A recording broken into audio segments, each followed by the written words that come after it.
A very good evening to everyone. পুনৰ এবাৰ মই সকলোকে অনলি কম্পিটিশ্যন আসাম ইউটিউব চেনেললৈ স্বাগতম জনাইছোঁ। যিসকলে প্ৰথমবাৰৰ বাবে জইন হৈছা তোমালোকক মই জনাবলৈ প্ৰায় সুখী হৈছোঁ যে আমি অনলি কম্পিটিশ্যন আসামে প্ৰত্যেক দিনাখনে মেথছৰ দুটাকে ক্লাছ আনো। ইউটিউবত ফ্ৰীকে দুটা ক্লাছ লৈ আহোঁ য'ত মই ৰাজপ্ৰতিম হাজৰিকাই তোমালোকক শিকাওঁ দুপৰীয়া 12:15 মেথছৰ আৰু ৰিজনিঙৰ এটি সৰু কনচেপ্ট যাৰ পৰা তোমালোকৰ পৰীক্ষাত আহিবলগীয়া প্ৰশ্নবিলাকৰ কাৰণে খুবেই দৰকাৰী কনচেপ্ট শিকোৱা যায়। আৰু এটা ক্লাছ লৈ আহোঁ যিটো বৰ্তমান তোমালোকে চাবলৈ গৈ আছা সেইটো হ'ল কুৱেশ্যন পেপাৰ এনালাইচিছ, য'ত আমি অসম গভৰ্ণমেণ্টৰ হৈ যোৱা প্ৰত্যেকটো এক্সামৰ মেথছৰ যিখিনি PYQ আছে সেই পাৰ্টখিনি আমি ডিছকাছ কৰোঁ। বৰ্তমান আমি ADREৰ কুৱেশ্যন পেপাৰখিনি ডিছকাছ কৰি শেষ কৰিছোঁ আৰু তোমালোকৰ অনুৰোধ ক্ৰমে লাষ্ট ক্লাছটোৰ অনুৰোধ ক্ৰমে মই আজি তোমালোকলৈ লৈ আহিছোঁ 18টা মডেল কুৱেশ্যন পেপাৰ বা মডেল কুৱেশ্যন, যিকেইটা তোমালোকৰ উদূৰ ভৱিষ্যতত নিয়াৰ ফিউচাৰত যিকেইটা আহিবলগীয়া পৰীক্ষা আছে তাত এনেধৰণৰ কুৱেশ্যন অহাৰ আকাংক্ষা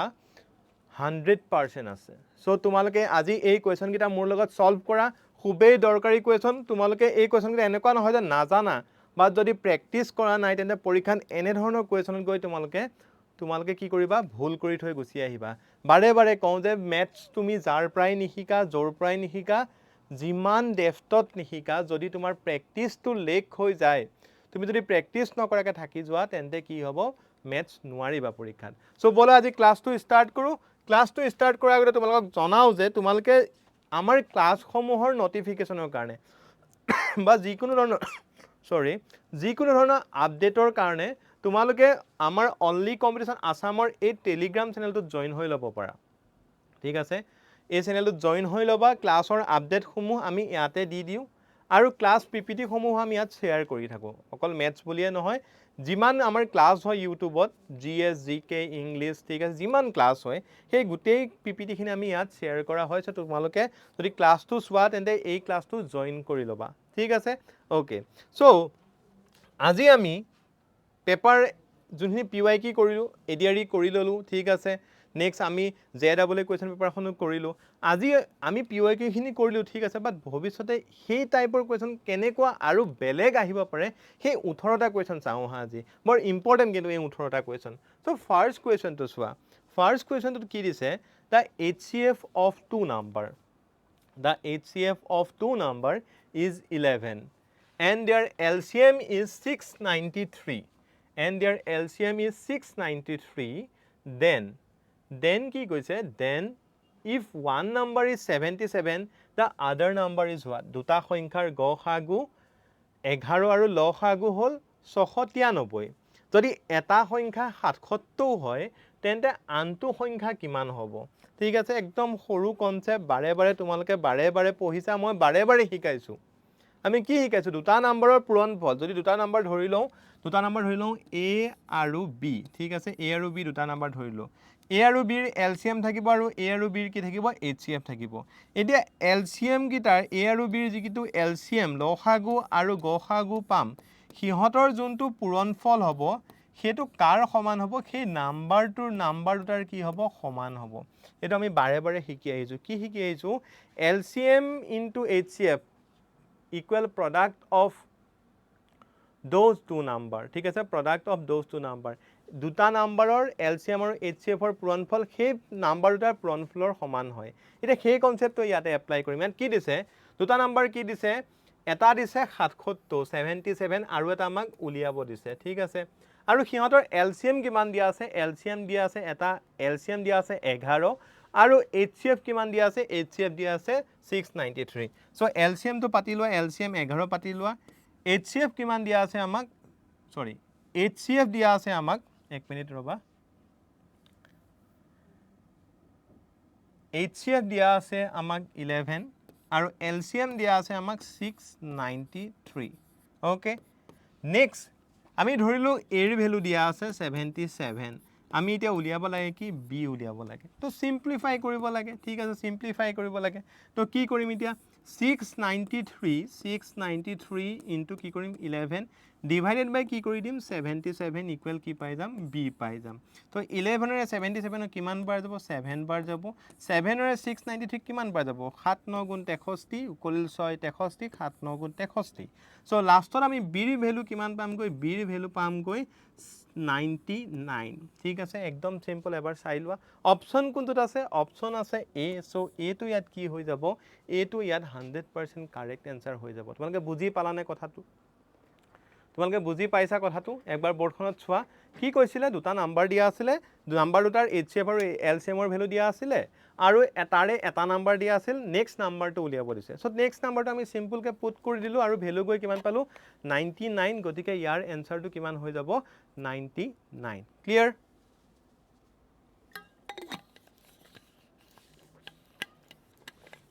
ओके क्वेश्चन नंबर 2 ले গৈছো क्वेश्चन नंबर 2 क्वेश्चन नंबर 2 কি কৈছে সো এইটো आंसर एक्सप्लेनेशन দিয়া আছিল ঠিক আছে আমি কৰিলো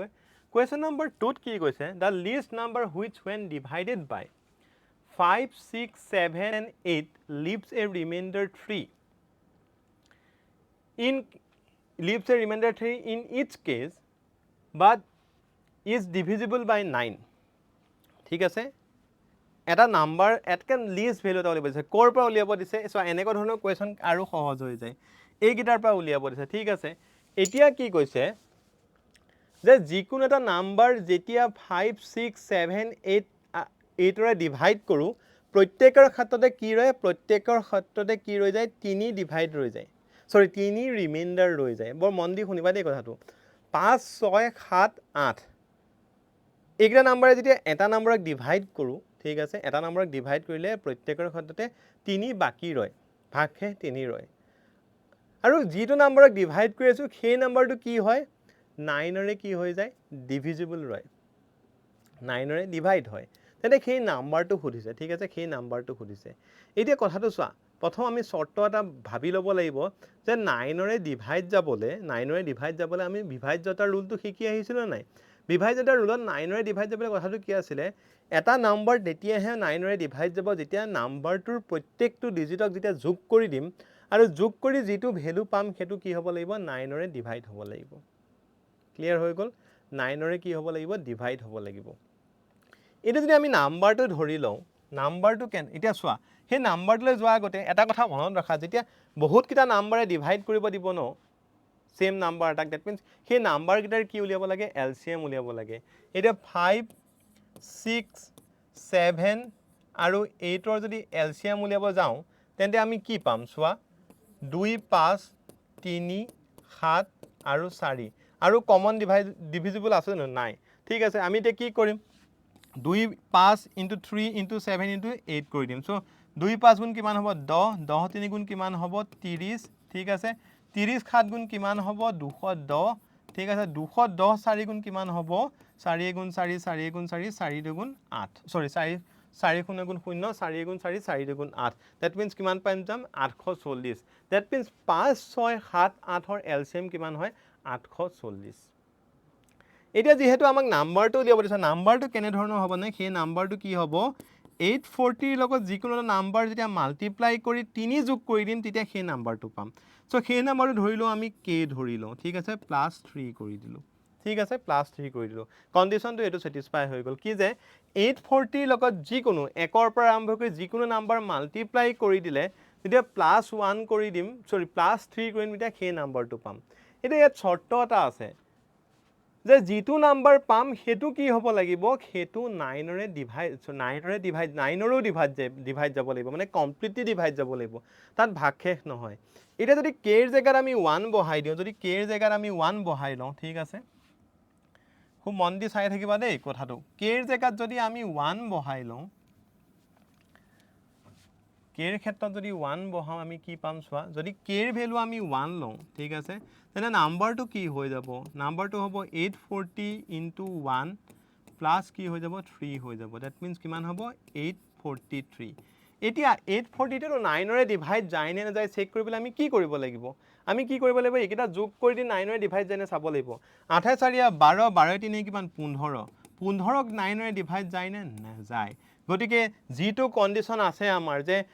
সেই নাম্বাৰটোক 9ৰে ডিভাইড যাব লাগিব সেই কণ্ডিশ্যনটো ফুলফিল হ'ল নে নহ'ল চ' সেইকাৰণে 843টো কি নহয় এনচাৰ নহয় নেক্সট যদি k ইকুৱেল 2 লৈ লওঁ k ইকুৱেল যদি 2 লওঁ তেন্তে নাম্বাৰটো কি হ'ব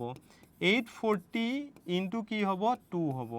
প্লাছ কি হ'ব প্লাছ 3 হ'ব চ' 840 ইনটু 2 কৰিলে আমি কিমান পাম 2 0 2 4 গুণ 8 2 8 গুণ কিমান হ'ল 16 হ'ল প্লাছ 3 কৰি দিলোঁ ঠিক আছে প্লাছ 3 কৰি দিলোঁ অ'কে এইখিনিলৈকে বুজি আছেনে প্লাছ 3 কৰি দিলোঁ কিমান পামগৈ 1683 এতিয়া 1683টো প্লাছ কৰি চাওঁ 6 1 7 7 8 15 15 3 কিমান 18 কি কৰিছোঁ বুজি পাইছা 1683ৰ প্ৰত্যেকটো ডিজিটক কি কৰি দিছোঁ প্লাছ কৰি দিছোঁ কাৰণ আমি নৰ বিভাজ্যতা চাব লাগিব নহয় নৰ বিভাজ্যতাৰ ৰুল শিকি আহিছিলোঁ নৰ বিভাজ্যতাৰ ৰুল শিকিছিলোঁ ডিভিজিবিলিটি ৰুল শিকোঁতে কি শিকিছিলোঁ যিকোনো এটা নাম্বাৰ নৰে তেতিয়াহে ডিভাইড যাব যেতিয়া সেই নাম্বাৰটোৰ ডিজিট চামটোক নৰে ডিভাইড যাব এতিয়া ইয়াৰ 1 6 8 3 8 3 11 11 আছে 17 17 1 18 18 পাই গ'লো 18 9ৰে ডিভাইড যায় নে যায় চ' দুইটা কণ্ডিশ্যন ফুলফিল হৈ গ'লে হৈ গ'ল চ' আৰু বাকী চাই থাকিব নালাগে 1683 আছে নে আছে অপশ্যন 8 আছে চ' অপশ্যন এটো ইয়াত কি হৈ যাব কাৰেক্ট এনচাৰ হ'ব ক্লিয়াৰ হৈ গ'ল অপশ্যন এটো ইয়াত কি হৈ যাব কাৰেক্ট এনচাৰ হ'ব ক্লিয়াৰ অপশ্যন এটো কি পাই গ'লো আমি ইয়াত কাৰেক্ট এনচাৰ পাইছোঁ নেক্সট কুৱেশ্যনটোলৈ গৈছোঁ নেক্সট কুৱেশ্যন ইয়াতো সেইটো কৰা হৈ আছে চোৱা নেক্সট কুৱেশ্যন চোৱা the smallest number that must be added to 803642 to make it divisible by 9 চোৱা এইটো কুৱেশ্যন এডিআৰি এই টাইপটো এডিআৰিত আহি গৈছে মই সেইকাৰণে এই টাইপৰ কুৱেশ্যন তোমালোকক আকৌ প্ৰেক্টিছ কৰাই আছোঁ কি কৈছে দ্য স্মলেষ্ট 803642ৰ লগত যোগ কৰিবলগীয়া আটাইতকৈ সৰু সংখ্যাটো কি যাতে ইয়াক 9ৰে কি সম্পূৰ্ণ ভাগ যায় বা বিভাজ্য কৰিব পাৰি ভাগ কৰিব পাৰি বা বিভাজ্য কৰিব পাৰি ভাগ কৰিব পাৰি মানে তাৰ মিনিংটো কি ডিভাইড কৰিব পাৰি ঠিক আছে ভাগ কৰিব পাৰে মানে তাৰ মিনিংটো কি ডিভাইড কৰিব পাৰে ক্লিয়াৰ এতিয়া আমি আগতেও শিকি আহিছিল বিভাজ্যতাৰ ৰুল সেই সেম এতিয়া 80 সম্পূৰ্ণ ভাগ কৰিবলৈ কি হ'ব লাগিব এই নাম্বাৰটোৰ ডিজিট কিটাৰ যোগফলটো 9ৰে ডিভাইড যাব লাগিব এতিয়া নাম্বাৰ কিটা কি দিয়া আছে আমাক 80 নাম্বাৰটো ডিজিট কি দিয়া আছে 803 6 4 আৰু 2 দিয়া আছে এটা যদি এইকেইটা যোগ কৰি চাওঁ 8 0 8 3 11 11 6 17 17 4 21 21 2 কিমান 23 দ্যাট মিন্স এইকেইটাৰ ভ্যালু কিমান পালো 23 এটা 9ৰে 23ক ডিভাইড যাবনে নাযায় ইয়াক কি কৈছে ইয়াৰ লগত কি মিনিমাম ভ্যালু যোগ কৰি দিলে ইয়াক কি হৈ যাব ইয়াক কি হৈ যাব 9ৰে ডিভাইড হৈ যাব ইয়াত 23ৰ পিছত কোনটো নাম্বাৰ আছে যোনটো 9ৰে হৰণ যায় 27 হয় নে 27 হয় সো এই ভ্যালুটোৰ লগত ইয়াত 2 নাপাত ইয়াৰ লগত যদি 4 এটা যোগ কৰি দিও কিমান হৈ যাব 80364 লগত যদি 4 এটা যোগ কৰি দিও কিমান হ'ব 646308 এতিয়া কেটা যোগ কৰি চাও 6 4 10 10 16 16 3 কিমান 19 19 8 কিমান 27 এই 27 টো 9ৰে ডিভাইড যাব নে যাব দ্যাট মিন্স এই আগৰ নাম্বাৰটোৰ লগত যদি 4 এটা যোগ কৰি দিও সেই নাম্বাৰটো কি হৈ যাব 9ৰে ডিভাইড যাব এতিয়া অপচনত চোৱা 4 টো কোড আছে অপচনত ডি আছে সো ডি টো ইয়াত কি হৈ যাব কাৰেক্ট এনসাৰ হ'ব বৰ ইম্পৰ্টেন্ট কনসেপ্ট কিন্তু বাৰে বাৰে ভালকে মন দি চাবা পৰীক্ষাত বাৰে বাৰে খুধি আছে ইয়াৰ পৰা কোৱেশ্চন বুজি পাইছা পৰীক্ষাত বাৰে বাৰে ইয়াৰ পৰা কোৱেশ্চন খুধি আছে বৰ ভালদৰে মন দি চাবা কিন্তু কথাটো ক্লিয়াৰ হ'ল ক্লিয়াৰ হৈ গৈছে কথাখিনি ওকে যদি ক্লিয়াৰ হৈছে নেক্সট কুৱেশ্চন টুলে মুভ কৰিছো নেক্সট কুৱেশ্চন হ'ল question number 4 which of the following number is a prime number চোৱা দিয়াৰ কাৰণ আছে কাৰণ ইয়াতো ভুল হয় আৰু পৰীক্ষাত খুধি থাকে ইয়াৰ পৰাই ঠিক আছে আখিৰ পৰা 100ৰ ভিতৰত প্ৰাইম নাম্বাৰ খুধি দিছে কেটা হয় ঠিক আছে কাৰণ হিখিন মানুহে পাজল খায় ঠিক আছে হিখিন মাজলে পাজল খায় আৰু পাজল খাবলৈ তেতিয়াহে পাজল নাখাবা যেতিয়া বিভাজ্যতাৰ ৰুলটো তোমাৰ মুখত একদম স্পষ্টভাৱে থাকিব ঠিক আছে বিভাজ্যতাৰ ৰুলটো আমি স্পষ্ট হিচাপে থাকিব আমি দুটাৰ বিভাজ্যতাৰ ৰুলৰ ক্ষেত্ৰত দুটা কনসেপ্ট শিকিছিল এটা হ'ল 3 আৰু এটা হ'ল 9 3 আৰু 9ৰ ক্ষেত্ৰত কি শিকিছিল কিটা যোগ কৰি দিলে যদি 3ৰে ডিভাইড হয় না চাব লাগে 3ৰে ডিভাইড কৰি দিব লাগে 9ৰ ক্ষেত্ৰত কি খুদিছিলো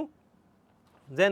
যোগ কৰি পেলাই 9ৰে ডিভাইড হয় চাব লাগে হেকিটা ফাৰ্স্ট চাবা যেতিয়া প্ৰাইম নাম্বাৰৰ কনসেপ্ট আহিব সো এটো যদি চাও ডি টো যদি চাও 9 11 গুণ কিমান 90 নহয় 99 হয় সো কি হয় 9 3 কিমান হয় 12 হয় 12ক 3ৰে ডিভাইড যায় না যায় সো এটোও নহব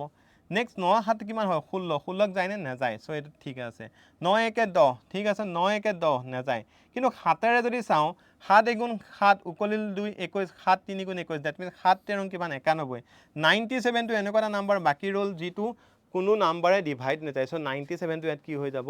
মৌলিক সংখ্যা হ'ব কি বুজি পালা 97 টো ইয়াত কি হৈ যাব মৌলিক সংখ্যা হ'ব প্ৰাইম নাম্বাৰ হ'ব পৰীক্ষাত গৈ কিন্তু একদম ইজিৰ প্ৰায় ইজি কোৱেশ্চনটো হে মানুহৰ ভুল হয় সো এইবিলাক কোৱেশ্চন নেগলেক্ট নকৰিবা কিন্তু বৰ পৰীক্ষাৰ বাবে বৰ ভয়ানক কোৱেশ্চন হয় এইবিলাক কিয় কৈ আছো কাৰণ পৰীক্ষাত এইবিলাক আমি গ্ৰান্টত লৈ লওঁ এই পাৰিম বাট পৰীক্ষাত গৈ খেলিমেলিত ভুল কৰো কিন্তু মই এটো কোৱা নাই যে তোমালোকে নোৱাৰা পৰীক্ষাত গৈ একত ভুল কৰা খেলিমেলিত গৈ কোৱেশ্চনটো ভুল কৰা আৰু হেতু নকৰিবা দেই হেতু নকৰিবা মই তোমালোক বাৰে বাৰে কৈ আছো হেতু নকৰিবা ক্লিয়াৰ হেতু নকৰিবা সেই ভয়ানক ভুলটো নকৰিবা ক্লিয়াৰ হৈ গৈছে ওকে 5 নম্বৰ কোৱেশ্চনটো লৈ আহিছো ঠিক আছে ইয়াত কি কৈছে চোৱা সো কিছুমান কোৱেশ্চন থাকে যিবিলাক একো নাজানিলেও কৰিব পাৰি না তুমি শিকিছা না তুমি কোনোবাই পঢ়াইছে না তুমি ক'বাত চাইছা বা প্ৰেক্টিস কৰিছা এটো এটা তেনেকুৱা কোৱেশ্চন ইয়াত কি কৈছে the sum of digits of a two digit number is 9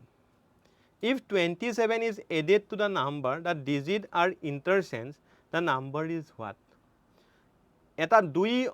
সংখ্যাৰ অংক এটো অকমান খেলিমেলিকে আহিছে এটা দুই অংকী সংখ্যাৰ অংকসমূহৰ যোগফল কিমান দিয়া আছে অংকসমূহৰ যোগফল দিয়া আছে 9 যদি সংখ্যাটোৰ লগত 27 যোগ কৰিলে অংকসমূহ উল্টা হৈ যায় এটো পাল্টি হৈ যায় আহিছে উল্টা হৈ যায় হ'ব লাগে ঠিক আছে উল্টা হৈ যায় দেন সংখ্যাটো কি খুদিছে সংখ্যাটো কি বৰ ধুনিয়া কোৱেশ্চন একো জানিব নালাগে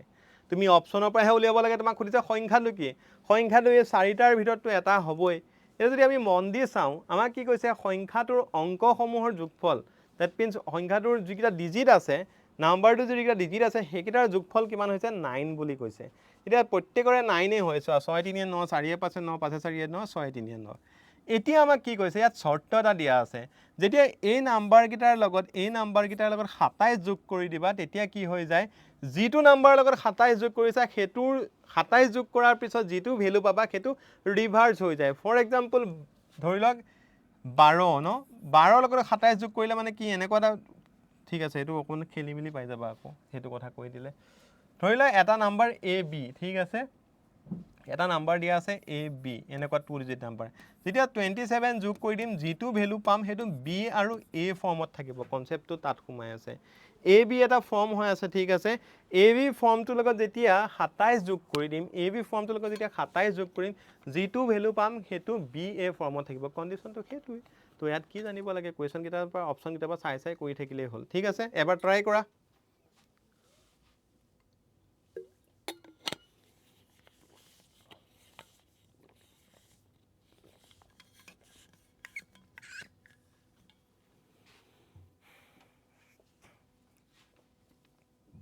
চোৱা 63 লগত যদি আমি 27 প্লাস কৰি দিও কিমান পাম 7 3 10 0 উকলিলে 6 2 8 উকলাকে 9 হল নে নহল 54 লগত যদি 27 যোগ কৰি দিও কিমান পাম 7 4 11 উকলিলে 5 2 7 উকলাকে 8 নহল 45 ৰ লগত যদি 27 যোগ কৰি দিও কিমান পাম ঠিক আছে 7 5 12 2 উকলিলে 1 4 2 6 উকলাকে 7 নহল 36 ৰ লগত যদি 27 প্লাস কৰি দিও কিমান পাম 7 6 13 3 উকলিল 1 3 2 5 উকলাকে চোৱা সো এটো ৰিভাৰ্স হৈ গল নে গল ইয়াৰ আৰু কি জানিব লাগে সো মই পৰীক্ষাত এই তোমাক বুজাবলৈ কাৰণে লাষ্টৰ ফালৰ পৰা কৰাই দি আছিলো বাট পৰীক্ষাত এনেকুৱা কোৱেশ্চন বিলাকত প্ৰথমতেই এনসাৰ উলিয়াই থৈ দিছে চোৱা 36 ৰ লগত প্লাস কৰি দিয়া কিমান পাই যাবা 63 পাই যাবা 63 পাই গলা মানে কথাটো কি ৰিভাৰ্স হৈ গল আৰু কোৱেশ্চনেও হেতুৱে ডিমান্ড কৰি আছে আৰু ইয়াত বুজি থাকিবলৈ কি আছে হেতুৱে সিম্পল কাহিনী হৈ আছে বুজি পালা কাহিনীটো হেতুৱে সিম্পল আৰু ইয়াত বুজি থাকিবলৈ একো নাই ক্লিয়াৰ ওকে নেক্সট কোৱেশ্চন তুলে কৈছো কোৱেশ্চন নম্বৰ 6 পাৰ্সেন্টেজ লৈ গুছি আহিলো আকৌ কাৰণ পাৰ্সেন্টেজ ইমানেই দিছে ময়ো পাৰ্সেন্টেজ তোমালোকক নকৰাকে থাকিব পৰা নাই কি কৈছে what percentage of 240 is 96 kg মই দুটা ধৰণে কৈ দিছো চোৱা what percent x% of 240 is 96 ধৰি ললো আমাক কৈছে what percent x% ধৰি ললো ঠিক আছে x টো যদি তা সিম্পলিফাই এখিনি সিম্পলিফাই কৰি দিও কিমান হ'ব 100 into 240 ঠিক আছে into equal 96 ঠিক আছে 0 0 কাটি দিলো ওকে নেক্সট কিমান হ'ব 24 4 গুণ 96 হ'ব ওকে নেক্সট এফালে x ললো 4 * 10 কৰি দিলো কিমান হ'ল 40% কাম শেষ ক'ত আছে অপচন চি আছে সো চি টো কাৰেক্ট হৈ যাব মই তোমালোকক আৰু এটা প্ৰকাৰ শিকাই দিছিলো যিকোনো এটা ভ্যালু দিয়া থাকিব যেতিয়া তাৰ পাৰ্সেন্টেজ উলিয়াব দিব বা কিমান এই ভ্যালুটো তাৰ কিমান শতাংশ উলিয়াব দিব তাৰ প্ৰথম 10% উলিয়াই লবা এটা আমাক কি কৈছে 240 ৰ কিমান শতাংশ 96 বুলি কৈছে হয়তো হেটো না 240 ৰ কিমান শতাংশ 96 240 ৰ 10% কিমান হ'ব মই কি কৈছিলো যিকোনো নাম্বাৰ যে 10% হ'ব ৰাইটৰ পৰা এটা ঘৰি কি দিবা দশমিক দি দিবা দ্যাট মিন্স 24 কি হয় 24 টো কি হয় ঠিক আছে 24 টো কি হয় 10% হয় 24 টো কি হৈ যায় ইয়াত 10% হৈ যায় ঠিক আছে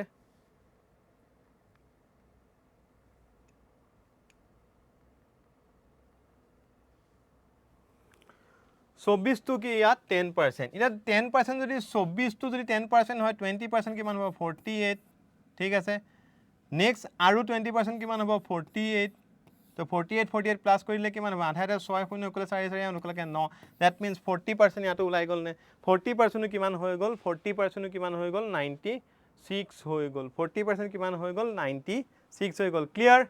ক্লিয়াৰ হৈ গৈছে না পাৰ্সেন্টেজৰ কোৱেশ্চন আহিলে টেনচন লব নালাগে বহুত কৰিছো আমি পাৰ্সেন্টেজৰ কোৱেশ্চন আৰু যদি তোমালোকে নতুনকে জয়েন হৈছে ক্লাছটোত তোমালোকে আগৰ পাৰ্সেন্টেজৰ টপিক পঢ়াই দিছো প্লে লিষ্টত যোৱা চাই লবা মেথ 0 টু হিৰো বুলি এটা সিৰিজ বনাই থৈ দিছো মই তাত পাৰ্সেন্টেজ একদম ডিটেইলছত পঢ়াই থৈ দিছো আৰু পিৱাইকিউ তো ইমান বাৰ কৰিছো মই নিজে মানে এতিয়া মুখৰ আগত পাৰ্সেন্টেজ ওলাই আছে ঠিক আছে তোমালোকৰো খেতু হৈ গৈছে পাৰ্সেন্টেজৰ কোৱেশ্চন দেখিলেই তোমালোকে পাৰিবা ভাবিবই নালাগে একো ঠিক আছে নেক্সট question number 7 লৈ গৈছো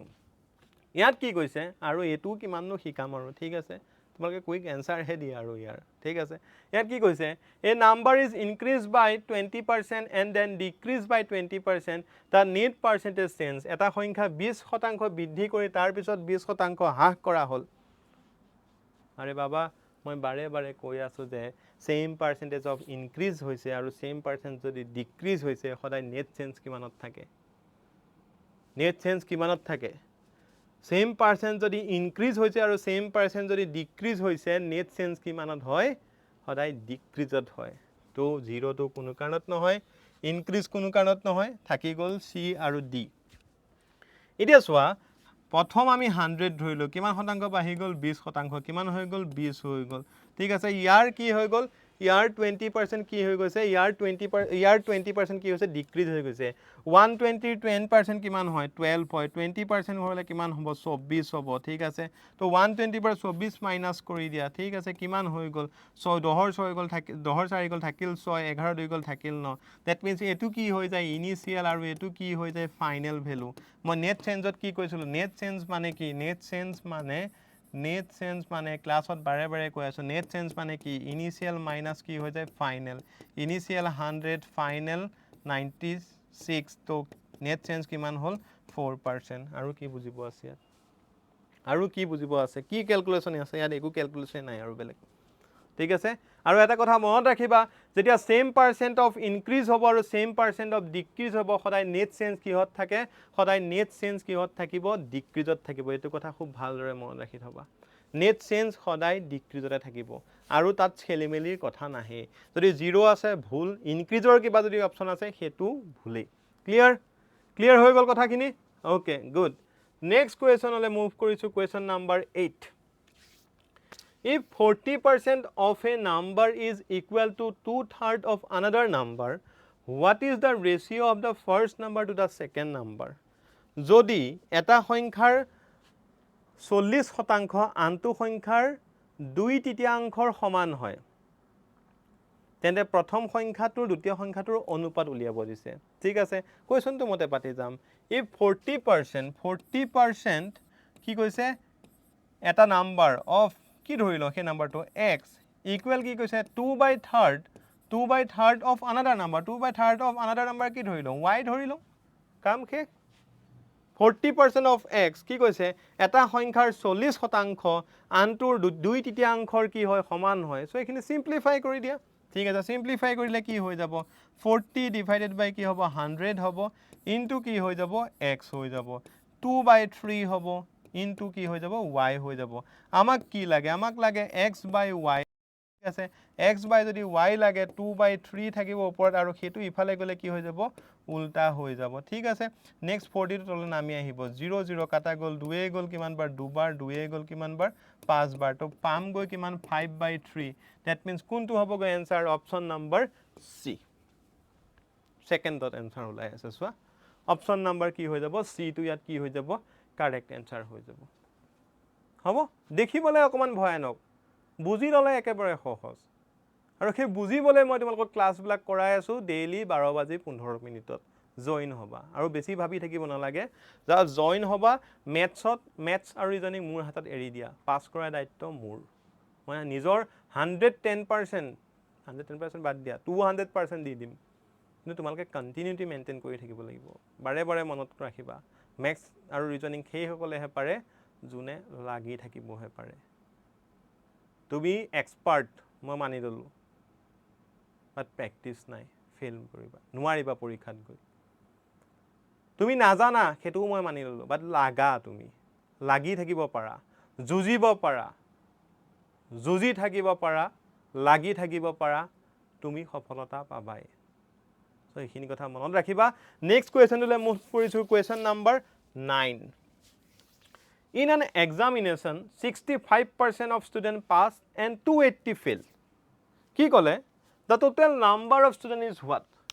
এটা পৰীক্ষাত 65% ফেইল কৰিলে। ঠিক আছে 65% ষ্টুডেন্টে কি কৰিলে? ফেইল কৰিলে। এখন এটা পৰীক্ষাত হ'ব লাগিছিলে। এটা পৰীক্ষাত 65% ষ্টুডেন্টে কি কৰিলে? ফেইল কৰিলে আৰু 280 জন 65% ষ্টুডেন্ট উত্তীৰ্ণ হ'ল আৰু 280 জন ষ্টুডেন্ট কি হ'ল অনুত্তীৰ্ণ হ'ল ফেইল কৰিলে 280 জন ষ্টুডেন্ট কি হ'ল অনুত্তীৰ্ণ হ'ল মানে কি হ'ল তেও ফেইল কৰিলে ঠিক আছে মুঠ ছাত্ৰ ছাত্ৰীৰ সংখ্যা কিমান খুদিছে তেন্তে মুঠ ছাত্ৰ ছাত্ৰীৰ সংখ্যা কিমান আছিল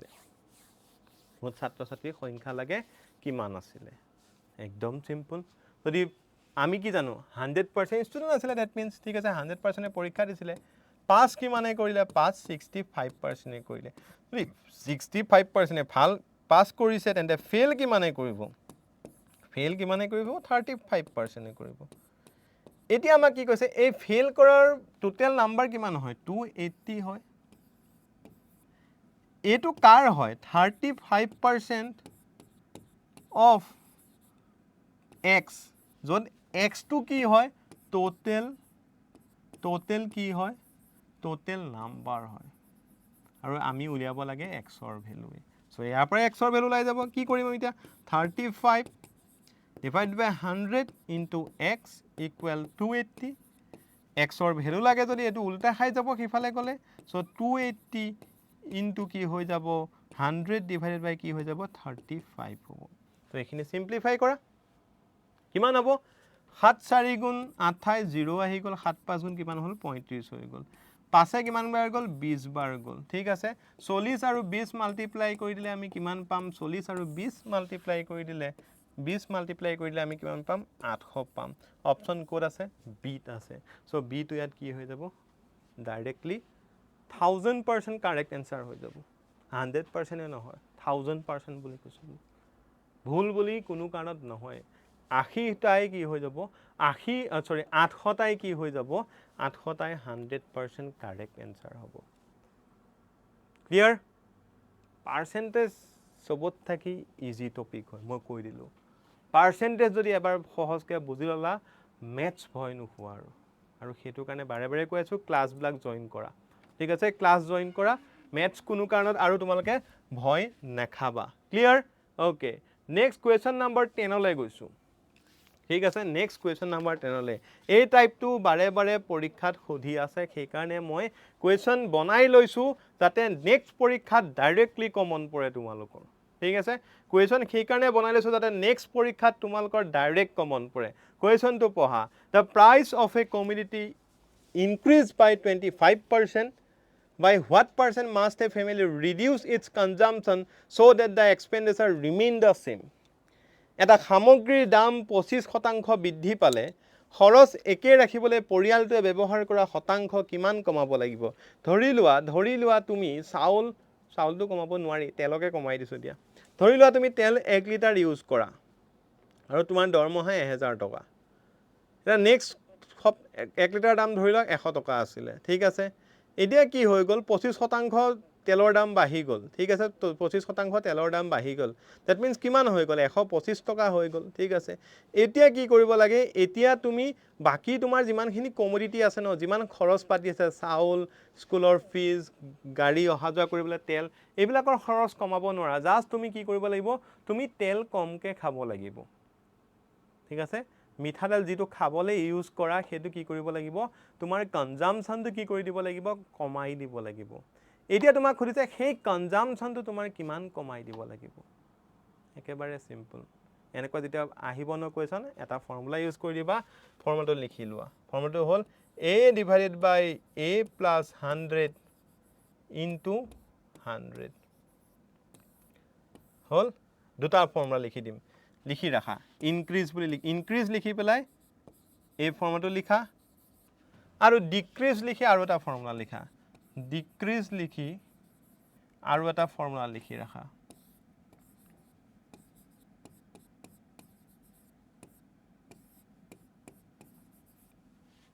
লিখিলানে লিখিলা এটা ইনক্ৰিজ ডিক্ৰিজ কি হয় মই তোমালোকক বুজাই দি আছো শুনা ইনক্ৰিজ আৰু ডিক্ৰিজ কি হয় হেতু ফৰ্মুলা শুনা ইয়াত কি কৈছে কমিউনিটি প্ৰাইস ইনক্ৰিজ হৈছে কেতিয়াবা ক'ব কমিউনিটি প্ৰাইস ডিক্ৰিজ হ'ব তেনে তোমাৰ কনজাম্পশন কিমান বাঢ়ি যাব বুলি খুলি দিব ইয়াত কি কৈছে কমিউনিটি প্ৰাইস ইনক্ৰিজ হৈছে তেনে তোমাৰ কনজাম্পশন কিমান কমাবা খুদিছে কেতিয়াবা কি খুদিব কমিউনিটি প্ৰাইস ডিক্ৰিজ হৈ গৈছে তেনে তোমাৰ কনজাম্পশন কিমান বঢ়াবা যেতিয়া ইয়াত ইনক্ৰিজ হৈছে দ্যাট মিন্স তোমাৰ কনজাম্পশন কমাব লাগিব সো এই এটো কি জানানে যিমান পাৰসেন্ট কনজাম্প কমিউনিটি প্ৰাইস ইনক্ৰিজ হৈছে সো পুট কৰি দিয়া এৰ ভ্যালু কিমান হ'ব 25 হ'ব কিমান পাৰসেন্ট ইনক্ৰিজ হৈছে সো তলটো 25 পাতি দিয়া প্লাস 100 কৰি দিয়া ঠিক আছে ইনটু কি কৰি দিয়া 100 কৰি দিয়া তো এখিনি সিম্পলিফাই কৰা কিমান হ'ব 25 ডিভাইডেড বাই 125 ইনটু কিমান হ'ব 100 হ'ব 25 125 গ'ল 5 times 5 100 গ'ল 20 times so 20% is the কি হৈ যাব correct answer 20% consumption কি কৰিব লাগিব কমাব লাগিব যেটো অপচন 8 আছে that means আগতে যদি মিঠাতেল ধৰি লওক 1 লিটাৰ খাইছিলে এতিয়া কি কৰিব লাগিব কি 800 গ্ৰাম খাব লাগিব ঠিক আছে আগতে যদি 1 লিটাৰ খাইছিলে এতিয়া কি কৰিব লাগিব কি 800 গ্ৰাম খাব লাগিব তেতিয়া তাৰ খৰচটোৰ মতে গুটেখিনি সেম হৈ থাকিব বুজি পাইছানে তেতিয়া তাৰ খৰচটোৰ মতে কি হৈ থাকিব গুটেখিনি বস্তু মিলি থাকিব ক্লিয়াৰ তাৰ খৰচটোৰ মতে গুটেখিনি বস্তু কি হৈ থাকিব মিলি থাকিব ক্লিয়াৰ হৈ গৈছে নে নাই ক্লিয়াৰ ওকে ক্লিয়াৰ হৈ গৈছে যদি এটো আকৌ এবাৰ চাই লোৱা যদি ফৰ্মুলাটো লিখা নাই লিখি লোৱা ভালদৰে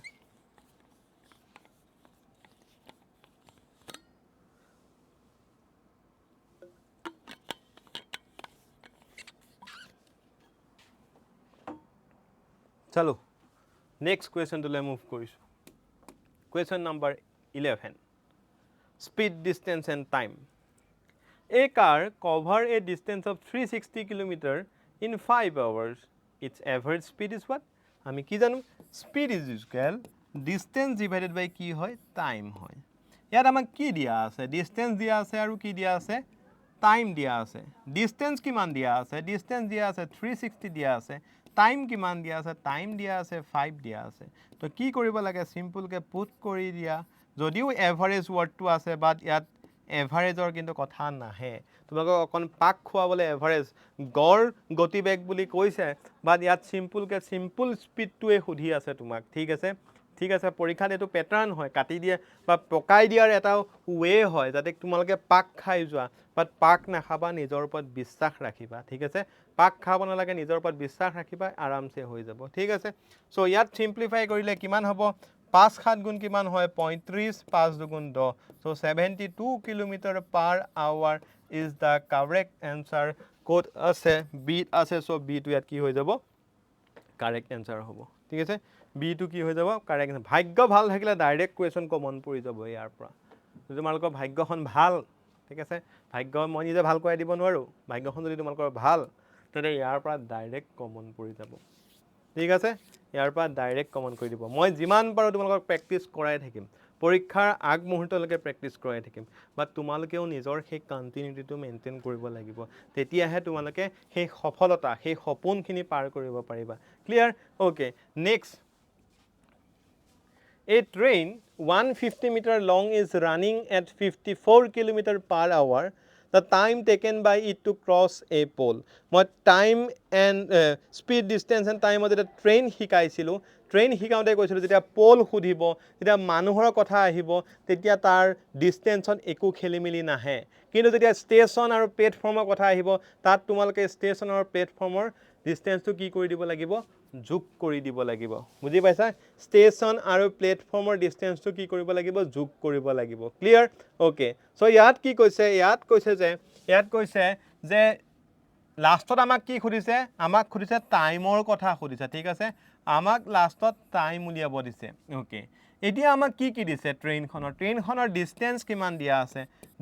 কিমান দিয়া আছে আমাক 150 মিটাৰ দিয়া আছে ওকে আৰু স্পীড কিমান দিয়া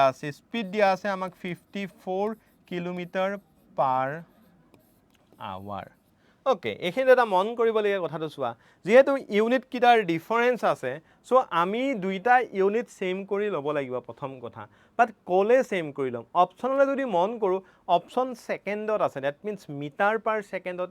আমি কি কৰিব লাগিব স্পীডটো লৈ যাব লাগিব এটা কিলোমিটাৰ পাৰ আৱাৰক যদি মিটাৰ পাৰ সেকেন্ডলৈ নিবলগীয়া হয় তেন্তে আমি কি কৰিব লাগে 5/18 দি কি কৰি দিব লাগে ডাইৰেক্ট মাল্টিপ্লাই কৰি দিব লাগে সো 18 তিনি গুণ কিমান হয় 54 that means 15 metre per second কি হয় ট্ৰেইনখনৰ স্পীড হৈ যায় কি বুলি কলো 15 মিটাৰ পাৰ সেকেন্ডটো কি হয় ট্ৰেইনখনৰ স্পীড হৈ যায় এতিয়া যদি আমি স্পীড পালো ডিসটেন্স পালো তেনে টাইম ইকুয়াল কি জানো স্পীড ইকুয়াল কি হয় ডিসটেন্স ডিভাইড বাই টাইম তেনে টাইম ইকুয়াল কি হ'ব ডিসটেন্স ডিভাইড বাই কি হ'ব স্পীড হ'ব ডিসটেন্স কিমান আমাৰ 150 টাইম ডিসটেন্স ডিভাইড বাই স্পীড হ'ব ডিসটেন্স কিমান পালো আমি 150 স্পীড কিমান হয় 15 ঠিক আছে স্পীড কিমান হয় 15 তেনে টাইম কিমান লাগিব 15 কিমান বাৰ যাব 10 বাৰ যাব দ্যাট মিন্স 10 সেকেন্ড লাগিব 10 সেকেন্ড তো কোড আছে 10 সেকেন্ড তো বি আছে সো বি তো ইয়াত কি হৈ যাব কারেক্ট आंसर হ'ব ক্লিয়ার বি তো কি হৈ যাব ইয়াত কারেক্ট आंसर হ'ব ক্লিয়ার হৈছে না নাই বি তো কি হৈ যাব ইয়াত 100% কারেক্ট आंसर হ'ব ক্লিয়ার হৈছে ওকে ঠিক আছে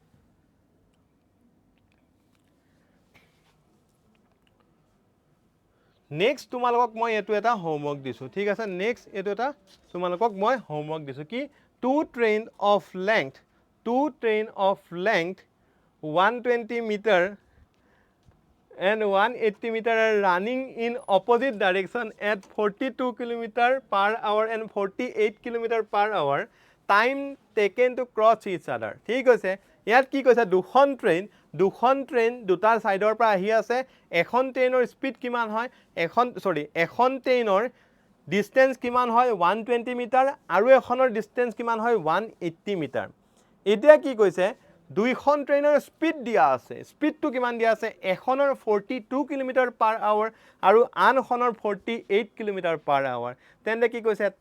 কোনটো টাইমত কিমান টাইমত সিহঁতে দুইফালৰ পৰা আহি ক্ৰস কৰিব মিট কৰিব তোমালোকক মই শিকাই থৈছো আৰু যদি পাহৰিছা বা চোৱা নাই এবাৰ গৈ চাই লোৱা মিটিং পইণ্ট মই শিকাই থৈ দিছো অপোজিট ডাইৰেকশনৰ পৰা আহিলা ৰিলেটিভ স্পীড কেনেকৈ উলিয়াই এটো তোমালোকে হোমৱৰ্ক কৰিবা কমেন্ট বক্সত জনাবা ইয়াৰ এনসাৰটো ঠিক আছে কমেন্ট বক্সত ইয়াৰ এনসাৰটো জনাবা মই কালি নেক্সট ক্লাছত কালিলৈ শিকাই দিম বাট একবাৰ ঘৰত ট্ৰাই কৰা এটো ঠিক আছে একবাৰ ঘৰত এটো ট্ৰাই কৰা ক্লিয়াৰ হৈছে কথাখিনি একবাৰ ঘৰত ট্ৰাই কৰা নেক্সট কোৱেশ্চনটো লৈ গৈছো নেক্সট কোৱেশ্চনটো চোৱা এ shopkeeper buys an article for 450 and sell it for 540 his profit percentage কি কৰিব লাগে প্রফিট পার্সেন্টেজ মানে কি জানো প্রফিট ডিভাইডেড বাই সিপি ইনটু কি হৈ যায় 100 হৈ যায় হয় না নহয় হয় সো প্রফিট কিমান হয় ইহঁতৰ প্রফিট 450 বা 540 minus 450 ঠিক আছে 0